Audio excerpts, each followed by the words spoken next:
I am starting the backend server.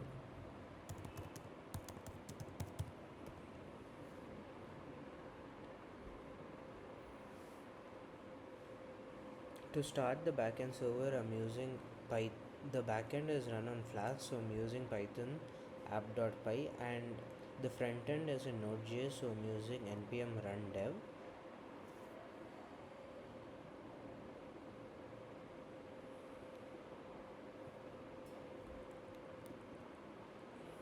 As you can see, the backend is running, and this is the front end. And inside the front end, this is the home page, and it has three different courses. As you can see in the backend, this was fetched, so it's showing, because this is the default URL, it's showing that it was fetched and it was successful, and you can see it in the front end too. Now let's say I click on a particular course, let's say cloud computing or AWS. It fetches all the files that I have uploaded related to cloud computing or AWS, and these files, within these files there's an option to either view or download, and I have stored all these files in Google Cloud buckets. So as you can see, the different files are stored over here, and I've used Google Cloud for storing it. And apart from that, there are papers, and once you click on papers, so for papers I'm using I'm scraping CodeChef website, and it fetches all the papers from there.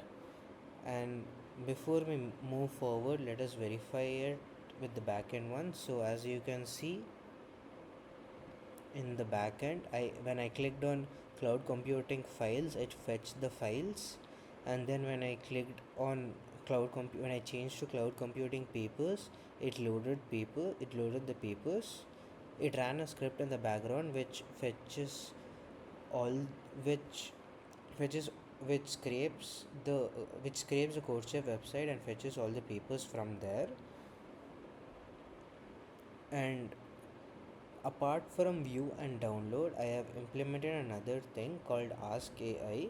What Ask AI does is it opens the entire PDF, and I've used a custom processor where I have fine tuned the model to extract questions from the question paper. So it fetches all the papers and extracts questions from that. So this is the CodeChef website from where I've got the paper from, and as you can see, there are different questions over here, and you can download it. This is again a CodeChef website. This is the link that CodeChef has used to store their PDF, which was again scraped, and you can directly download the PDF from here. This redirects to the website. This directly gets you the PDF, and now let's see how Ask AI works. So as you can see, when I click on Ask AI, it's running a script. It's calling Document AI to fetch all the questions from the question paper. So let's see the back end as to how it works. So as you can see, I fetched that particular paper. So this is what it showed. It fetched it from the backend, and as you can see, this ran it, and it after it fetched all the papers and sent it to the front end, it shows up here showing it was successful, and we can verify it with the paper over here. And now let's see how the model works, if it's good and if the answers are accurate. So let's just pick this question and ask it. This is basically the loading page. So until the backend fetches and serves the answer to the front end, it's in the load state and hence prints thinking. Let's see what's going on in the backend. As you can see in the front end, the same thing is happening. and in the backend, once you read, you can see that yes, from here. So processing the question, this was the question that I fed into it. So it's analyzing the question, it's extracting the key topics. So instead of directly encoding the question, I passed this question to Gemini. It fetches what are the important topics that are related to the question, and once that is fetched, it encodes that keywords to, and I use ChromaDB to fetch everything that are related to that, and that is again that entire set of 15 odd closely related topics are sent again to Gemini, and as you can see, it has already fetched the answer. Now let's see what the answer looks like, and this is the answer where it has used where the answer is pretty descriptive,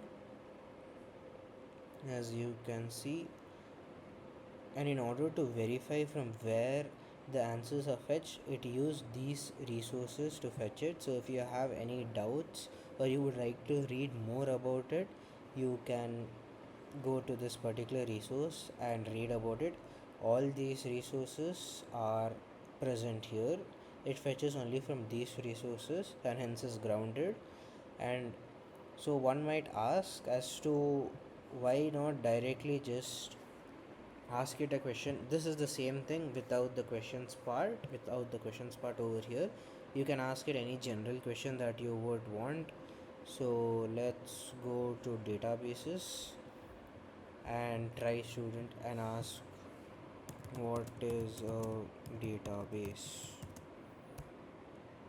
So it's thinking the entire process happens again, and one might wonder as to why not directly just send this particular question and directly fetch the answer. While it might work for some instances, for most, so yeah, a database is fundamentally a collection of data. It has the following properties that it has discussed the different properties, and this is where it has fetched it from, primarily these uh, this and primarily these two text it has used these two textbooks and these particular page numbers to be specific. Yes, so if one would like to know how it's fetching this in detail, so what I have done is, as explained in the pre-processing, during the pre-processing step, I've processed each page individually and converted it into a text file and stored it in that. So, and that encoding has been stored in ChromaDB. ChromaDB is a vector database that is being used for fetching the relevant topics. So if you use a standard database, the you would have to go through all the different textbook which are like 500 600 pages to fetch the correct answer, but this gets you these 15 top 15 relevant topics, and based on this you get the answers. And so yep, that's it.